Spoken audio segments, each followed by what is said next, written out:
E aí, e assim, e vamos colocar na elite os próprios políticos. Sim, total. Você acha que os grandes políticos brasileiros estão preocupados com o desenvolvimento do país? Óbvio que não. O cara tá vivendo há 50 anos do dinheiro público, tá? Enriqueceu pra caramba. E vamos botar o Ciro aí também, família Gomes, todo mundo tá metido nisso. Então, os caras vivem disso. Eu vou defender agora justamente porque não existe esse laço lá.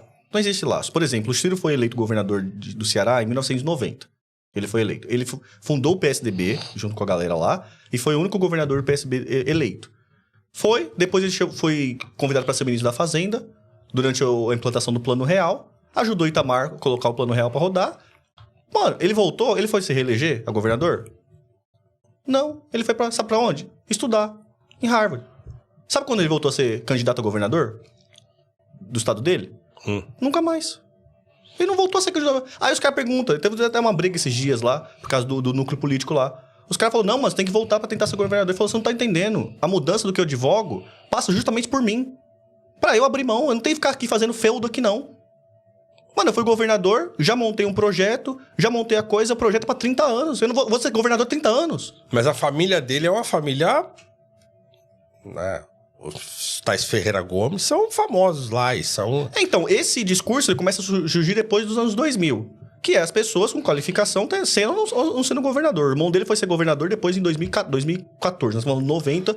O Cid Gomes foi ser governador, acho que em 2008. Olha a diferença, nós estamos falando. 90 e 2008. Até então, mano... Eles foram os primeiros políticos da família deles? Não, o pai deles era prefeito de Sobral, o Ciro nunca foi prefeito de Sobral, da cidade que eles nasceram. Era isso, o cara tem, mano, é uma veia política. Os caras, a família tem uma veia política. Assim como, por exemplo, quando eu cheguei aqui, você me perguntou, mano, só você tem músico na família? Normal, mano. A pessoa tem aptidão pra fazer uma coisa, ela vai lá fazer. Ela não tem esse bagulho de feudo. Mas não sei se é assim, a minha família tem uma veia política. Não, tem questão de movimento tem social. Um indivíduo que tem a Não, a questão política, era, o pai deles era um prefeito, coisa e tal. Ele estava envolvido na política, e a política é uma arte. Política é uma arte ali, as pessoas dominam, tal, não sei o quê, as pessoas aprendem sobre instituições, que não é fácil, coisa e tal, as pessoas têm aptidão para aquilo. Normal. Mano, tinha um político dentro da família, o outro, pô, gostei da coisa e tal, foi gostando e foi fazendo. Não, tudo bem, mas você pode pegar, sei lá, a família Kennedy. É a mesma coisa. Não, eu tô falando assim, isso em si não é um problema. É sério, é claro que você tem que ficar com o olho... Eu entendo o que você tá falando, o seu receio. Você tem que ficar, mano, opa, tá estranho esse bagulho, coisa e tal. Mas isso em si não é um problema. E aí você puxa a história do cara e vai, mano, nunca mais foi governador. Ele poderia ser agora candidato. Mano, vou perder a eleição, não teve mais cargo não, velho. O Ciro teve cargo, ele foi... Concorreu a eleição presidencial em 2012, depois que ele volta. Concorreu em 98. Depois concorreu em 2002, quando o Lula é o primeiro Lula 1. Né? Aí, quando ele perde a eleição, o Lula, que era um cara, mano, sindicato, proletário, do campo dele, ascende ao poder. E isso é um marco muito forte do Lula. Não tem como negar isso, né, mano? O cara é um chão de fábrica que ascendeu a presidente da República. Num país igual o Brasil, não é assim que acontece. Então, isso tem uma simbologia. Sim. Aí, mano, o cara vai lá e chama assim, mano, vem me ajudar. Você tem um projeto, vem me ajudar. Aí fala assim, mano, pra mim é muito custoso, porque eu fui lá, quando eu fui prefeito... Tem um problema da seca lá. Pra mim é muito custoso o negócio da seca no Nordeste, coisa e tal. Lá, meu núcleo político, coisa e tal. Eu queria desenvolver o projeto do Rio São Francisco, que é uma obra de Dom Pedro II. Já tinha projeto sobre esse negócio e nunca, mano. E os caras morrendo de sede. Por que nunca aconteceu, então? É porque essas maluquice do Brasil, que só aqui que acontece. Aí não, então vem me ajudar. O cara chama, o cara liga pro outro, mano, você precisa vir ajudar seu país. Não, tá bom, eu vou. Foi lá, aí saiu o Rio São Francisco. Depois começou a Mazela, o cara saiu fora e nunca mais teve cargo, velho.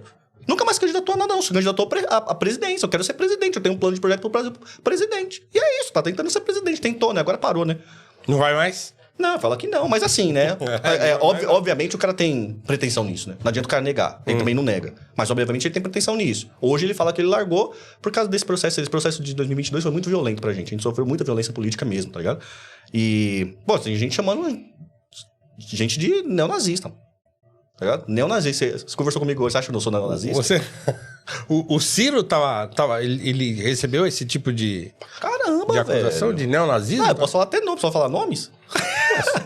Não, por exemplo, você pega um vídeo, por exemplo, do Ian Neves. Já ouviu falar do Ian Neves? Comunista, coisa e tal, tá lá. Ele falando, ó, porque o Ciro faz uma crítica, ó. Pessoal, o Jorge Soros, que é um bilionário que fica financiando ONG no país dos outros, tá financiando o pessoal. Aí você vai lá no site do próprio pessoal, você puxa lá no... Tá lá, o pessoal site. Tá lá. Tá lá! Tá lá assim, mano. O Open Society faz parceria de inclusão negra, coisa e tal, com essas conversas todas na prefeitura de Belém do Pará.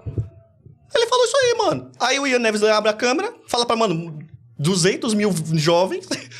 Ah lá, ele tá criticando o negócio que o Jorge Soros, bilionário, judeu. Porque, não sei, parece que ele disse que o Jorge Soros tem uma ligação judeu com alguma coisa. Mas ninguém falou de judeu, ninguém falou nada. Tá falando que é bilionário financiando aqui. Ah, o judeu... Isso é nazismo, gente. Mas como assim, cara? Nós tá falando que tem um bilionário financiando ONG no país outro, que é a coisa mais normal do mundo que faz. Mano, essa coisa mais normal do mundo. Isso acontece mesmo. As pessoas entram nos países dos outros atrás de ONG mesmo. É assim mesmo que acontece. ONG estrangeira estranho. Financiando esse tipo de coisa. Divisão de preto e branco, essas coisas e tal. Identitarismo absurdo, não ligado a nada.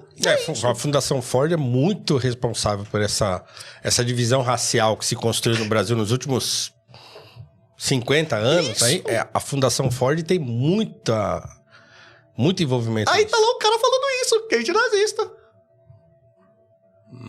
E esse tipo de violência acontecia a todo momento, mano. Todo momento. Falando que o cara cumprimentou lá o Bolsonaro, coisa e tal. Pô, na mídia, grande mídia acontecendo. Errado. O próprio Dudu Vier fez um vídeo lá falando que o Ciro tinha sido expulso do governo Itamar Franco. Sendo que nunca aconteceu. Nunca aconteceu isso, mas simplesmente foi uma situação inventada. Tá lá, a moeda do real, qualquer um pode pegar nota de real e ver lá. Ciro Gomes, acabou, o governo Itamar, acabou. Tchau, vou pra casa, ministro da Fazenda, vou embora. Vou embora estudar, coisa e tal. O cara falando, não, foi expulso. Mas de onde você tirou essa história, foi expulso? Saiu um boato na época, deu uma coisa... Não, simplesmente no meio do Greg News. Meteu essa, porque isso é um capital político do Ciro, o fato de ter feito o plano real, ter ajudado a feito o plano real, segurado o plano real, é um fator, é um negócio político, um político vive de imagem. Aí você pega um cara, mano, que prega esse bagulho no meio de um programa, do nada, pra, tipo, descredibilizar esse capital político dele, tá ligado? Tipo assim... Em que espectro político o Ciro se encaixa? Ele é um nacional desenvolvimentista? Nacional desenvolvimentista. É isso? É. Keynesiano, né? Eu falo, só que o Ciro tem um projeto dele, é muito com as características brasileiras, ele sabe muito do país, coisa e tal. Mas é isso, mano, é projeto, é soberania nacional, é um projeto. Quem vai pagar o quê, como vai pagar quanto. Ele falava que, inclusive, no próprio livro ele se comprometia com acabar com reeleição, que aquilo era uma anomalia. Fala, esse Congresso fica reativo às reformas que o Brasil precisa fazer, porque não quer dar crédito pro presidente da vez, senão o presidente da vez se reelege, ou então faz seu sucessor. Então tem muita coisa lá no Congresso que tá acontecendo, que todo mundo concorda, mas o projeto não vai pra frente. Por quê? Porque se uma oposição dá essa carta pro cara, todo mundo quer poder, dá essa carta pro cara, o cara se reelege. Então ele já abria a mão com isso, ó, faço compromisso aqui. O Ciro tem um negócio muito louco, que ele fala assim, gente, vocês têm que votar em mim. É claro que tem a coisa personalista. Mas vocês têm que votar em mim sabendo o que eu vou fazer. Você não pega essa lista de gaiato. O que vai fazer? Vai fazer tal com o que com dólar? Vai fazer isso com dólar. Qual a política pública para educação? Nós vamos fazer essa política pública para educação. Qual a política pública de desenvolvimento? Vai fazer essa. Porque tem um projeto, tá lá um compromisso com o cara. Agora, qual que é a visão do Lula que foi eleito, por exemplo? O que ele vai falar? O que ele pensa? O que ele pensa, o Lula? O que o Zanin pensa sobre... Agora foi indicado. O que o Zanin pensa sobre CLT? Se amanhã cair um negócio para ele julgar lá, conceitualmente, o que ele acha? Ele tá lá porque ele é advogado do Lula. Nem eu, nem você, nem o povo do MBL, nem o povo petista, nem o povo bolsonarista, ninguém sabe o que o cara vai fazer porque não tem... Você não votou no projeto, você votou num cara que vai fazer uma coisa lá, você deu um cheque em branco pro cara pra fazer tal coisa. Você vai comprar o quê? É claro que tem a questão personalista, mas você vê que a ordem das coisas tá invertida? A ordem das coisas tá invertida. Primeiro, você tem um cara, você tem um projeto, você confere o projeto do cara com a história do cara, e aí você vota. Não o contrário. Não, vota em mim que eu vou fazer. Joga a bola em mim que eu vou fazer a 10. Agora me fala, Lula, com todo respeito.